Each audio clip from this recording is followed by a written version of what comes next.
Archbishop John Myers of the Archdiocese of Newark, he released a statement earlier this week that encourages the approximately 1 million Roman Catholics he leads to vote in defense of marriage and life. He wrote, quote, "We must exercise our right to vote in the defense of marriage and life. This is our duty as citizens and believers." With Romney down in the polls, the Archbishop said the following about releasing his statement just over 40 days from the election. This was when it was ripe. It was time to put it out, and I don't pay a lot of attention to the polls. Now, so we're all clear. There's not a gray area about this. Federal law allows nonprofits receiving tax exemptions, like the church, to advocate for issues but not for candidates. Experts say his statements don't necessarily cross the line because it doesn't mention any candidate specifically, but some say it comes awful close. Assemblyman John Wisniewski in New Jersey said, "It appears the Archbishop is treading awfully close to the line. I'm sure he's not crossing it. I just think it's an unfortunate coincidence in timing." You'd have to ask the Archbishop why the letter doesn't come out in March or December. Now, there are some who don't even tread in the gray area. On October 7th, pastors across America will try to challenge the idea that politics and the pulpit don't mix.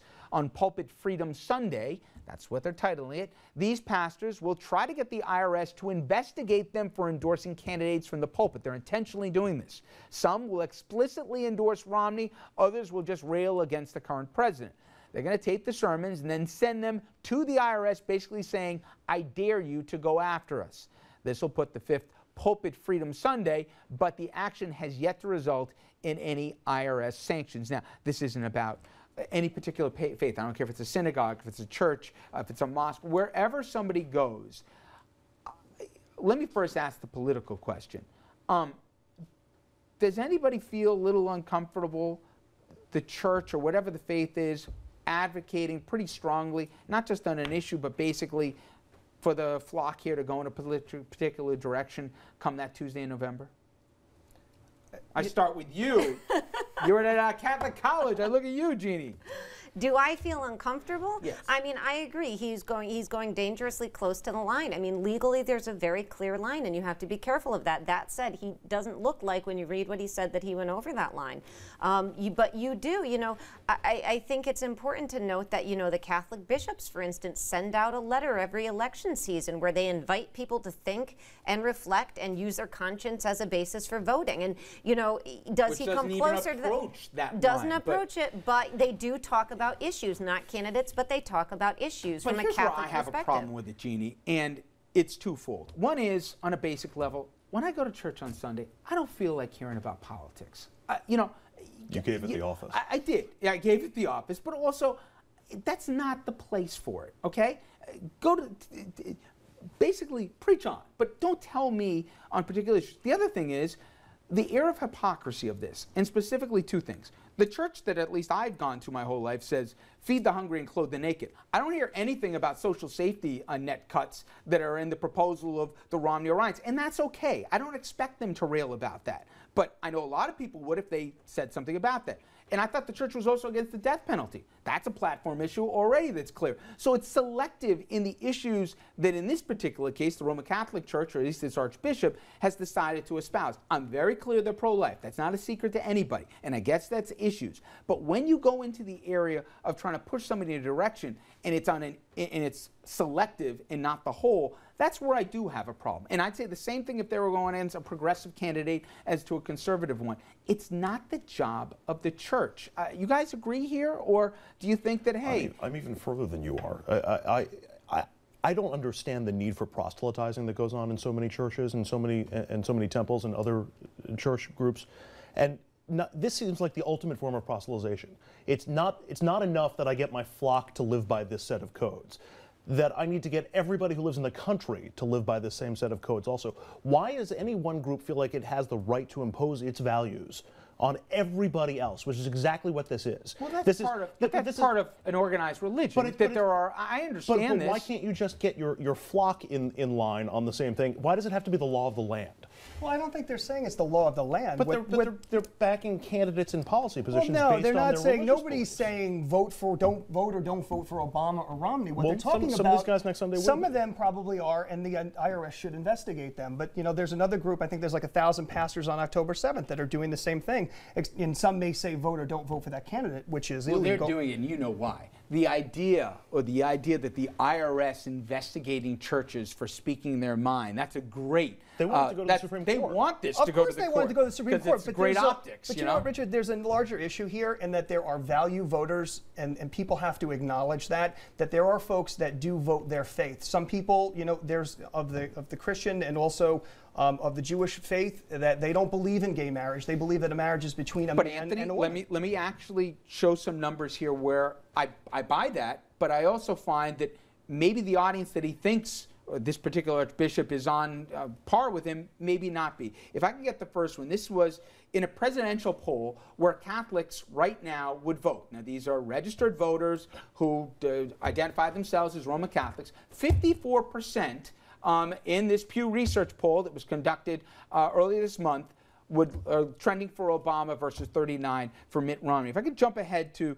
number 5, and this is on the subject of Catholics and birth control. And again, Church, obviously, historically, it's no surprise here. They're against the practice and certainly the government being involved in healthcare plans to get behind any form of birth control. But look at the numbers where 82% find it morally acceptable while only 1 in 20 find it morally wrong. And finally, one last, and this is on the very issue that the Archbishop touched on, which is abortion, okay? And certainly, I don't expect in my lifetime, nor do I condemn the church at all for saying that they're firmly pro-life. I get it.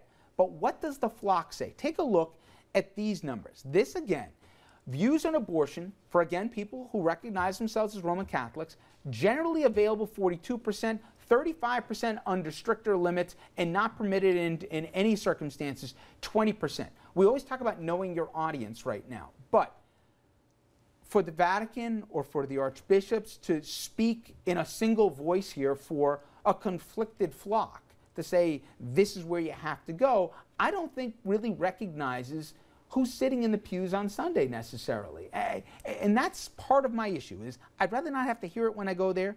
I also would prefer, if you're going to do it, look at the whole thing. And then finally, consider who's sitting out there. It's not this one, macro thing. There's people with a lot of different positions, and it's probably just safer to keep it out of it entirely. Come on, no one's going to fight with me on this one? I think this is why they're doing it. I think this is why the church is so heavily invested in these issues, because they can't convince their own members to follow the positions of the church. So they're just going to try to make it the law. And I'm sorry, but you are really painting the Catholic Church with a very narrow brush if you're going to focus on, the death penalty and abortion and birth control. As you know firsthand, the Catholic Church, Catholic social teaching is broad, it is diverse, it focuses first and foremost. Absolutely. You're making my point, though. No, I don't make your points, Richard. It focuses first and foremost on helping the poor, and if you look at the environment and you look at immigration, look at what the Catholic priests have done in immigration. You just made my point. No, but the Archbishop didn't say.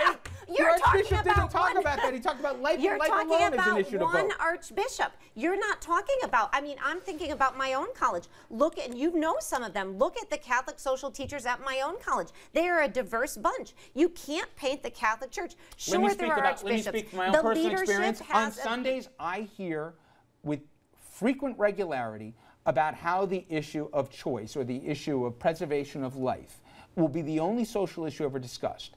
I have yet to hear any condemnation coming from the front about cuts to the social safety net, which has been the hallmark of what the Catholic Church is, feeding the hungry, clothing the naked. I never hear that anymore, even though the good works are happening through archdioceses across this country, absolutely. But I don't hear about that on Sunday. I have an invitation for you. At Iona, we have a Faithful Citizenship series, as many of the Catholic colleges do. And we are focusing on many issues, including health care, including Social Security, including the environment, including the death penalty. Everything is not abortion.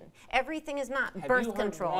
Have you heard one criticism very Have you narrow heard of brush. one criticism from one archbishop across this country against proposed cuts that would decimate safety nets for the least among us? Name one. I haven't heard any. Well, there are many people in the Catholic Church who are fighting this battle. There are many people. I agree with you 100%. I have yet to hear one leader speaking, whether it's an archbishop or a cardinal, that has spoken out about this. Well, of course, one. the leadership of the Catholic Church is different than the flock. We No, know that. That's what we were raised on. Why am I not hearing that? Well, then from why leadership don't you of the become church? a leader in the Catholic Church, Richard? I'm married with some kids. I think it's a little late for that for me. Why are they still giving tax exempt status if they're going to be this overtly political and trying to influence They elections? haven't gone over the line. They're about to go into They 1,000 haven't gone over pastors the are about to line. go to church. Well, they're trying to And let me do give you a that. second question too. What would the reaction, especially of religious voters in the U.S., be if these were mosques and imams who were doing this in their services? And I'm sorry, but that's a great point. You don't think this is happening in mosques? You don't think this is happening in other religions? It's happening all over. You're picking on the Catholic Church, and it's not only in the Catholic Church. First of all, yes, you are. There's not politics in other religions. Are the pastors in the Catholic Church? No, they're not. Okay, Well, they're not. And they're on yeah. October 7th Whatever. on group. We're going to be doing it. Stop it. All right, we take a quick break here. When we I'm come agreeing back, with you, Richard. you are, even though you're yelling when you do it. This is a very difficult question, and we had this conversation last night, and many people, including I guess us, even had a personal connection to this, as I'm sure many of you at home do. A loved one, terminally ill here, and the final chapter of their life. And this has now reached ballot boxes in different states. Death with dignity, it's called. Should people be able to decide how and when they will die if they're terminally ill? Well, New Jersey could soon become the third state here to enact that such law. We're going to discuss that when we come back. Please stay with us.